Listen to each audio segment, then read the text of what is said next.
हाय दोस्तों, आप सभी को हमारे YouTube चैनल ऋषि स्टडी पॉइंट में बहुत बहुत स्वागत है।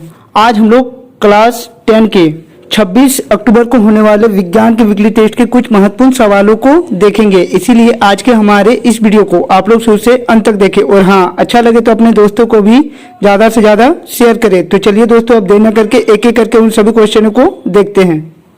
आज का हमारा सबसे पहला क्वेश्चन दिया गया कि सिनेबार किसका अयस्क है। पहला ऑप्शन है तांबा का, दूसरा पारा का, तीसरा सल्फर का या चौथा ऑप्शन है सिलिकॉन का। तो सिनेबार पारा का अयस्क है, इसीलिए इसका सही जवाब है ऑप्शन नंबर 2। हमारा अगला क्वेश्चन कह रहा है कि तांबा और जस्ता के मिश्रण धातु को क्या कहते हैं। पहला ऑप्शन है पीतल, दूसरा ऑप्शन है कांसा, तीसरा ऑप्शन सोल्डर या चौथा ऑप्शन है स्टील। तो तांबा और जस्ता के मिश्र धातु को हम लोग पीतल कहते हैं, इसीलिए इसका सही जवाब है ऑप्शन नंबर ए। हमारा अगला क्वेश्चन कह रहा है कि तांबा और टीन के मिश्र धातु को क्या कहते हैं। पहला ऑप्शन है कांसा, दूसरा ऑप्शन पीतल, तीसरा ऑप्शन सोल्डर या चौथा ऑप्शन है स्टील। तो तांबा और टीन के मिश्र धातु को हम लोग कांसा कहते हैं, इसीलिए इसका सही जवाब है ऑप्शन नंबर ए। हमारा अगला क्वेश्चन नंबर 4 कह रहा है कि सीसा एवं टीन के मिश्र धातु को क्या कहते हैं। पहला ऑप्शन है सोल्डर, दूसरा ऑप्शन है पीतल, तीसरा ऑप्शन है कांसा या चौथा ऑप्शन है स्टील। तो सीसा एवं टीन के मिश्र धातु को सोल्डर कहा जाता है, इसीलिए इसका सही जवाब है ऑप्शन नंबर ए। हमारा अगला क्वेश्चन नंबर 5 कह रहा है कि निम्नलिखित में से किसे चाकू से काटा जा सकता है। पहला ऑप्शन है लिथियम को, दूसरा कैल्शियम को, तीसरा तांबा को या चौथा ऑप्शन है लोहा को। तो इनमें से जो लिथियम है उसे हम लोग चाकू से आसानी से काट सकते हैं, इसीलिए इसका सही जवाब है ऑप्शन नंबर 1। हमारा अगला क्वेश्चन नंबर 6 कह रहा है कि कौन सा धातु कमरे के ताप पर द्रव अवस्था में पाया जाता है। पहला ऑप्शन ब्रोमीन, दूसरा ऑप्शन लोहा, तीसरा ऑप्शन पारा या चौथा ऑप्शन है तांबा। तो दिए गए धातुओं में से जो पारा धातु है वह कमरे के ताप पर द्रव अवस्था में पाई जाती है, इसीलिए इसका सही जवाब है ऑप्शन नंबर 3। हमारा अगला क्वेश्चन कह रहा है कि कौन सा अधातु कमरे के ताप पर द्रव अवस्था में रहती है। पहला ऑप्शन ब्रोमीन, दूसरा ऑप्शन पारा, तीसरा ऑप्शन तांबा या चौथा ऑप्शन है एल्युमिनियम। तो दिए गए अधातुओं में से जो ब्रोमीन है वह कमरे के ताप पर द्रव अवस्था में पाई जाती है, इसीलिए इसका सही जवाब है ऑप्शन नंबर 1। हमारा अगला क्वेश्चन कह रहा है कि सबसे कठोर तत्व कौन सा है। पहला ऑप्शन है कार्बन, दूसरा ऑप्शन है हीरा, तीसरा ऑप्शन सोना या चौथा ऑप्शन है चांदी। तो सबसे कठोर तत्व हीरा होती है, इसीलिए इसका सही जवाब है ऑप्शन नंबर 2। हमारा अगला क्वेश्चन नंबर 9 कह रहा है कि एक अधातु जिसमें चमक होती है। पहला ऑप्शन है कोयला में, दूसरा सल्फर में, तीसरा आयोडीन में या चौथा ऑप्शन है ब्रोमीन में है।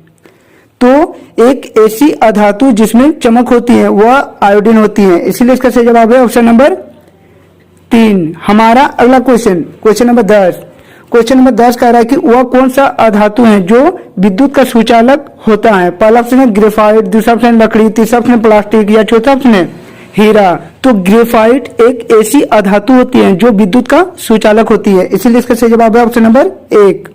हमारा अगला क्वेश्चन कह रहा है कि इनमें से कौन ठंडे जल के साथ तेजी से अभिक्रिया करती है। पहला ऑप्शन है कार्बन, दूसरा ऑप्शन है सोडियम, तीसरा ऑप्शन मैग्नीशियम या चौथा ऑप्शन है सल्फेट। तो सोडियम एक ऐसा पदार्थ है जो ठंडे जल के साथ तेजी से अभिक्रिया करती है, इसीलिए इसका सही जवाब है ऑप्शन नंबर 2। हमारा अगला क्वेश्चन कह रहा है कि लोहा पर जिंक की परत चढ़ाने की विधि को क्या कहते हैं। पहला ऑप्शन है संक्षारण, दूसरा ऑप्शन है यथालेपन, तीसरा ऑप्शन विद्युत अपघटन या चौथा ऑप्शन है पानी चढ़ाना।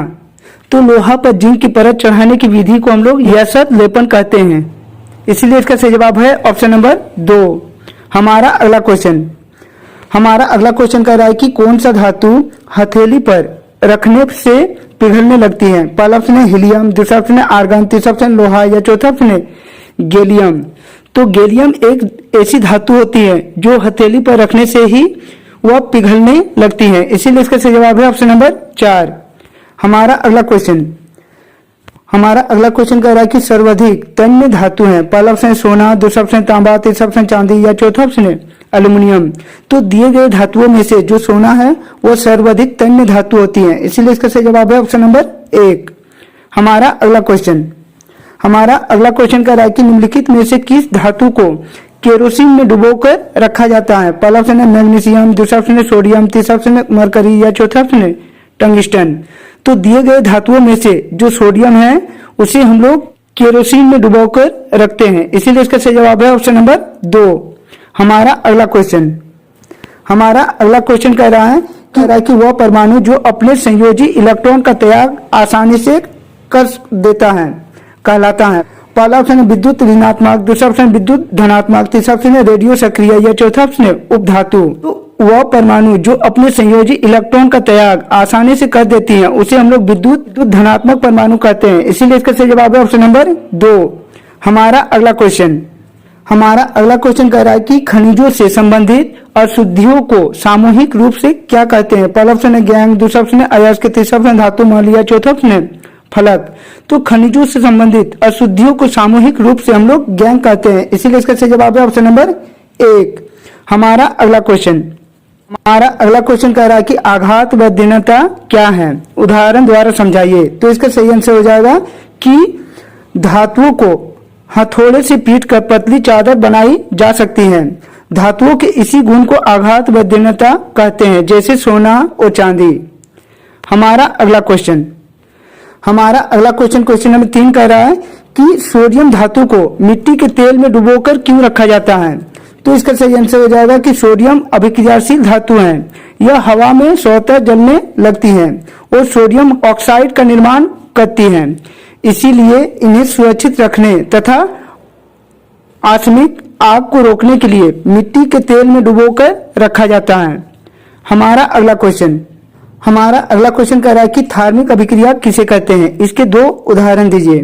तो इसका सही आंसर हो जाएगा कि आयरन ऑक्साइड की एल्यूमिनियम के साथ अभिक्रिया अति तीव्र होती है, जिससे काफी मात्रा में ऊष्मा उत्पन्न होती है। इस अभिक्रिया को धार्मिक अभिक्रिया कहते हैं।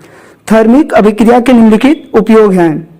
पहला उपयोग दिया गया है कि रेलवे ट्रैकों को जोड़ने में, और दूसरा उपयोग दिया गया है कि टूटे हुए मशीन के पुर्जों को जोड़ने में। हमारा अगला क्वेश्चन, और ये हमारे इस वीडियो का आखिरी क्वेश्चन कह रहा है कि खनिज और अयस्क में अंतर स्पष्ट करें। तो इसका सही आंसर हो जाएगा कि सभी खनिज अयस्क नहीं हैं, परंतु सभी अयस्क खनिज हैं। दूसरा अंतर है सभी खनिजों से धातुओं का निष्कर्षण नहीं हो सकता, परंतु सभी अयस्क से धातुओं का निष्कर्षण हो सकता है। और तीसरा अंतर है कि भूपर पट्टी में प्राकृतिक रूप से पाए जाने वाले तत्व या यौगिकों को खनिज कहते हैं, परंतु वे खनिज जिससे धातुएं आसानी से तथा कम खर्च में प्राप्त की जा सकती है उसे अयस्क कहते हैं। तो दोस्तों यह था हम लोगों का आप लोगों के पूछे जाने वाले 26 अक्टूबर के वीकली टेस्ट के कुछ महत्वपूर्ण क्वेश्चन। इसी तरह के अच्छे वीडियो को सबसे पहले देखना चाहते हैं तो हमारे इस चैनल को सब्सक्राइब कर ले और बेल आइकन को दबा ले, ताकि हमारे इस चैनल में जब भी कोई नया वीडियो अपलोड हो आप तक नोटिफिकेशन सबसे पहले पहुंचे। तो चलिए दोस्तों और एक नए वीडियो के साथ फिर मिलते हैं, तब तक के लिए बाय।